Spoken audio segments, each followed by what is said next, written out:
Представьте себе сцену из черной комедии, которая могла бы стать последней секундой жизни одного из самых опасных людей постсоветского пространства.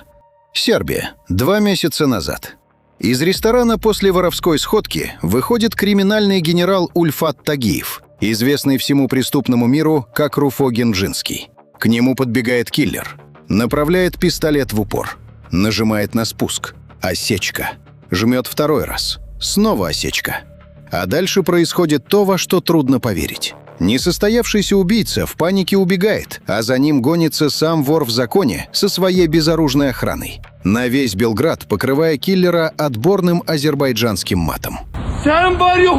Снимите розовые очки. Это не смешная история о бракованном пистолете. Несмотря на то, что Руфо оказался в волоске от смерти, он не стал в панике бежать из страны, а закрепился на Балканах. И именно оттуда он развязал новую кровавую войну, которая прямо сейчас, в августе 2026 года, захлестнула улицы Москвы. Сегодня мы вскроем анатомию дистанционного террора и покажем, как изгнанный из России мафиози управляет эскадронами смерти. Чтобы понять, почему в Москве снова зазвучали выстрелы в стиле лихих 90-х, нужно разобрать путь изгнанника, который прошел Ульфат Тагиев. Руфо – классический законник, но система сломала его привычный ритм. Государство выдворило его за пределы Российской Федерации, повесив пожизненный запрет на въезд. Для криминального авторитета потерять доступ к Москве равносильно потере кровеносной системы. Москва – это рынки, рестораны, оптовые базы, это неиссякаемый поток наличных. Сначала Руфо попытался осесть в Дубае, который стал меккой для беглых преступников. Но Дубай оказался слишком тесным. Там же находился его злейший враг – Намик Салифов, брат убитого Лоту Гули. Встретившись в Эмиратах, они начали стягивать боевиков, готовясь устроить настоящую бойню. Но спецслужбы, Объединенные Арабские Эмираты, работают безупречно. Полиция Дубая провела жесткую облаву. Намик Салифов успел покинуть страну, а Руфо и почти 40 боевиков были задержаны и депортированы без права возвращения. Так Руфо оказался в Китае, стране, где воровские понятия не значат абсолютно ничего. Китай быстро наскучил авторитету. Там невозможно было вести привычный образ жизни и лично общаться с другими ворами. Поэтому он перебирается в Сербию. Балканы – идеальный европейский хаб для криминала. И даже чудовищное покушение у ресторана 2 месяца назад не заставило его покинуть Белград. Он остался.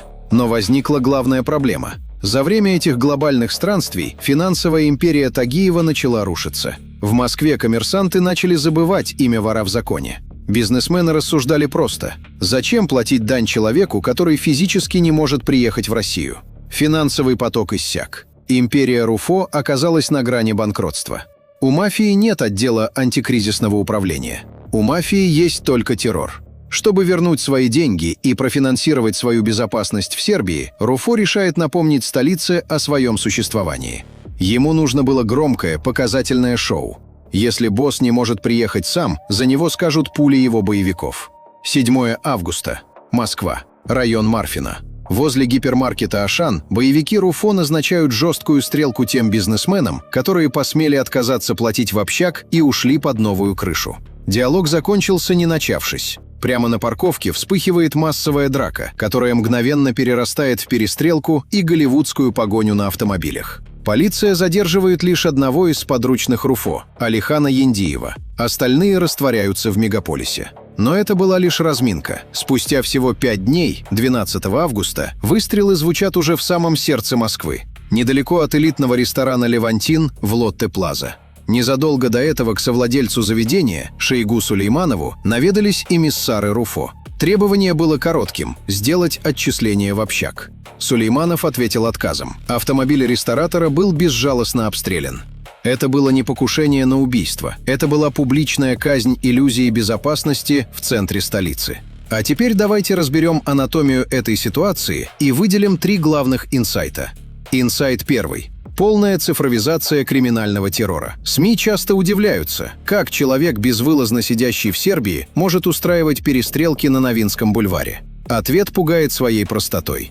В 2026 году вору в законе больше не нужно лично присутствовать на сходках. Сегодня криминальная империя работает как IT-корпорация на удаленке. Через зашифрованные мессенджеры Руфо отправляет приказы торпедам, одноразовым уличным боевикам. Они получают криптовалюту на свой кошелек, фото жертвы и адрес. Тагиев использует выстрелы в Марфино и у ресторана «Левантин» как рекламную кампанию. Это кровавый маркетинг. Он создает инфоповод, который мгновенно разлетается по диаспорам Москвы. Логика безупречна. Авторитет наводит животный ужас на коммерсантов, показывая, что ни полиция, ни камеры в центре Москвы их не спасут. А затем наступает тишина. И в этой тишине раздается один звонок из Белграда. После такой демонстрации силы никто больше не скажет «нет». Страх конвертируется в миллионы рублей, летящих через теневые обменники прямо на Балканы. Инсайт второй. Эффект опустевшего трона. То, что мы наблюдаем сейчас, это прямые последствия глобальной зачистки Старой Гвардии. Российские силовики проделали колоссальную работу, выдавив из страны главных воров в законе. Принятие антиворовской статьи 210.1 Уголовный кодекс Российской Федерации сделало физическое присутствие криминальных генералов в России невозможным. Система думала, что, отрубив голову Гидре, она убьет тело. Но произошло обратное. Образовался гигантский вакуум власти. Когда рынками управляли авторитеты вроде деда Хасана, существовала жесткая вертикаль. Были правила. Сегодня старые боссы прячутся за границей. Лишившись прямого контроля, оставшиеся в Москве бригады начали дробиться. Молодые, голодные группировки перестали признавать авторитет изгнанников. Они сами хотят собирать дань с ресторанов. Перестрелки Руфа — это война против новой реальности. Он вынужден физически уничтожать тех, кто пытается перехватить его дойных коров, находясь за тысячи километров от поля боя. Это конвульсии старой системы, пытающейся удержать власть. И, наконец, третий инсайт. Истинная причина осечки в Сербии. Забудьте о случайных конфликтах. В криминальном мире ничего не происходит просто так. Конфликт Руфа и Намика Салифова — это кровная месть за колоссальное наследство. Намик — родной брат покойного Лоту Гули, человека, который долгие годы был абсолютным монархом криминала, пока его не предал собственный охранник. После смерти Гули его империя пошатнулась, и Руфа попытался откусить самый жирный кусок от этого пирога. Срыв воровской сходки в Дубае был лишь прелюдией. Попытка устранения Руфа в Белграде — это классический почерк мафии, которая может достать свою цель в любой точке планеты. И то, что пистолет киллера дал осечку дважды, это не везение Руфа. Это лишь отсрочка приговора. Пока Тагиев пытается восстановить денежные потоки из Москвы, терроризируя рестораторов, по его следам в Европе уже идут ликвидаторы враждебного клана. Это игра на выживание, где Сербия — это поле боя, а Москва — лишь ресурсная база для оплаты новых телохранителей и киллеров. Мафия не исчезла, она просто перешла на удаленку. В 90-е бандиты приезжали за данью лично. Сегодня они сидят в кафе Белграда и Дубая, отправляя пули через зашифрованные чаты и собирая дань в крипте. И перестрелки в центре Москвы — прямое тому доказательство.